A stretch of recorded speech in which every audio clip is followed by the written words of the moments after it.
Hello guys, law study में आपका स्वागत है। इस वीडियो क्रम में आज हम दंड प्रक्रिया संहिता को प्रारंभ करेंगे। दंड प्रक्रिया संहिता के सेक्शन 1 को हम इस वीडियो में आपको समझाएंगे। किस प्रकार से प्रश्न बनते हैं ये बताया जाएगा, कौन कौन से प्रश्न आते हैं ये प्रश्न भी मैं आपको बताऊंगा। इससे पहले यदि आप हमारा ये चैनल पहली बार देख रहे हैं तो प्लीज़ आप हमारे चैनल को सब्सक्राइब जरूर करें, जिससे कि मैं जो भी नए वीडियो अपलोड करूं वह आपके पास शीघ्रता से पहुंच जाएं। वीडियो पसंद आता है तो आप इसे लाइक करें, अपने दोस्तों के साथ शेयर करें और इस पर अपने कमेंट करना न भूलें। आप मुझे कुछ लिखेंगे, मुझसे कुछ पूछेंगे तो मेरा प्रोत्साहन बढ़ता है और मैं आगे वीडियो बनाने के लिए प्रोत्साहित रहता हूँ। चलिए हम प्रारंभ करते हैं।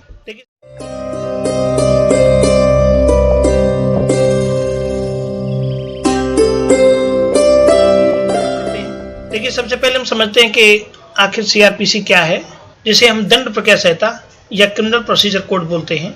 देखिए, कोई भी अपराध किया जाता है तो अपराध करने के बाद उस अपराध के लिए अपराधी को सजा दी जाती है और उस सजा के लिए क्या प्रोसीजर रहता है, क्या प्रक्रिया अपनाई जाती है, उस प्रक्रिया को दंड प्रक्रिया संहिता के द्वारा पूरा किया जाता है।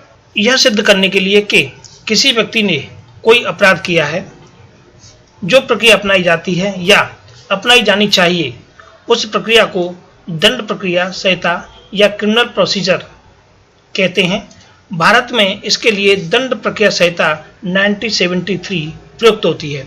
तो देखिए, सबसे पहला प्रश्न यहाँ ये बनता है कि दंड प्रक्रिया संहिता, क्योंकि 1974 से ये प्रभावी हुआ था कानून, तो काफ़ी स्टूडेंट इस पर टिक कर देते हैं 1974 पर।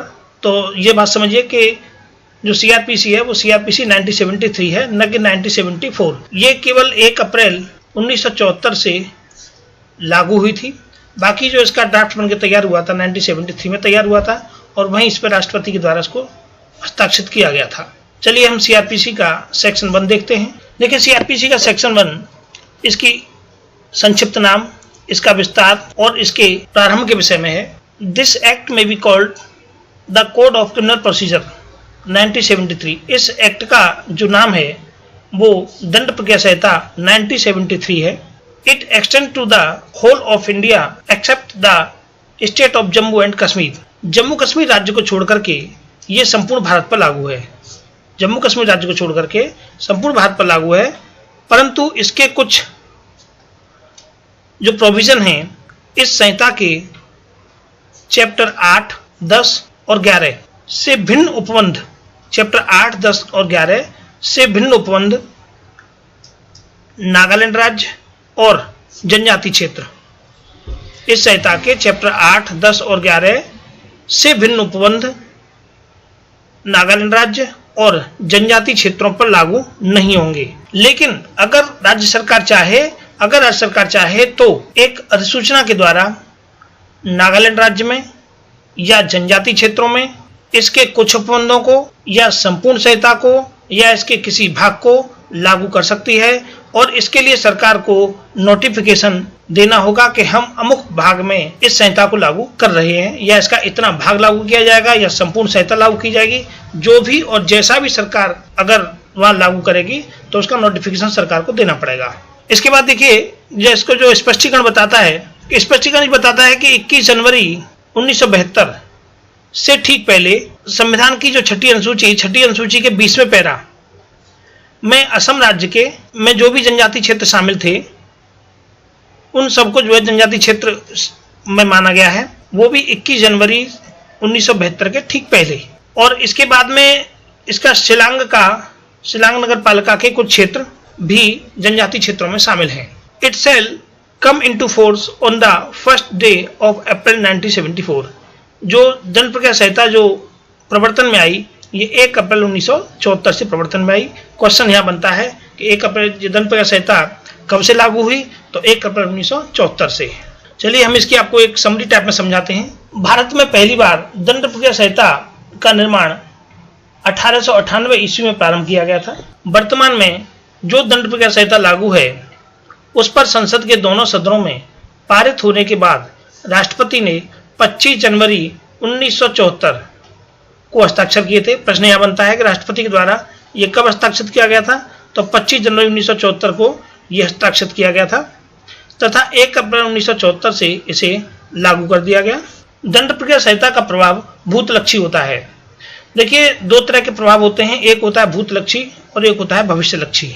बहुत से कानून ऐसे बनाए जाते हैं जिनका प्रभाव भूतलक्षी और भविष्यलक्षी दोनों प्रकार से हो सकता है, लेकिन दंड प्रक्रिया संहिता का जो प्रभाव था भूतलक्षी, क्योंकि जो पहले से अपराध गठित थे या जिन व्यक्तियों पर जो अपराध चल रहे थे, कानून कार्रवाई चल रही थी, उसकी जो प्रोसेस है वो इसी प्रक्रिया के द्वारा पूरी की जाएगी।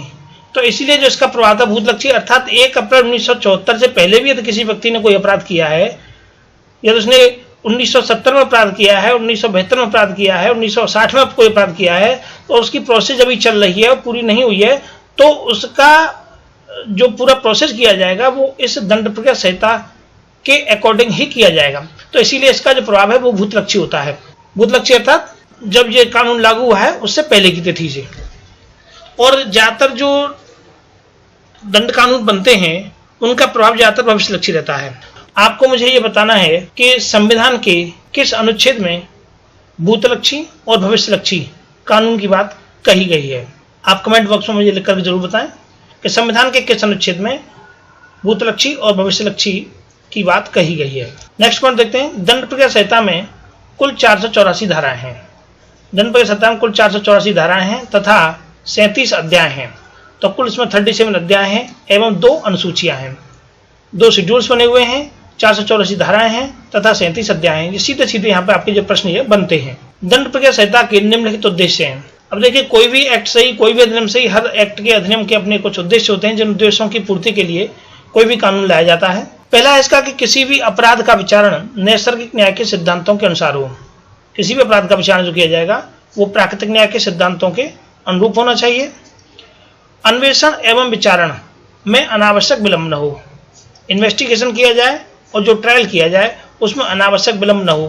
पहले ऐसा होता था कि काफी समय ले लिया जाता था, लेकिन अब जब उसके बाद कुछ इन दंड प्रक्रिया संहिता के द्वारा कुछ ये नियमित प्रावधान बना दिए गए कि अमुक कार्रवाई इतने समय के अंदर पूरी हो जानी चाहिए, तो अन्वेषण एवं विचारण में अनावश्यक विलंब न हो। और तीसरा है कि प्रक्रिया की जटिलता को दूर कर सरलता प्रदान करना। जो प्रक्रिया पहले जटिल थी उस प्रक्रिया की जटिलता को दूर करके नई सरलता प्रदान करना, ताकि सभी को न्याय प्रदान किया जा सके।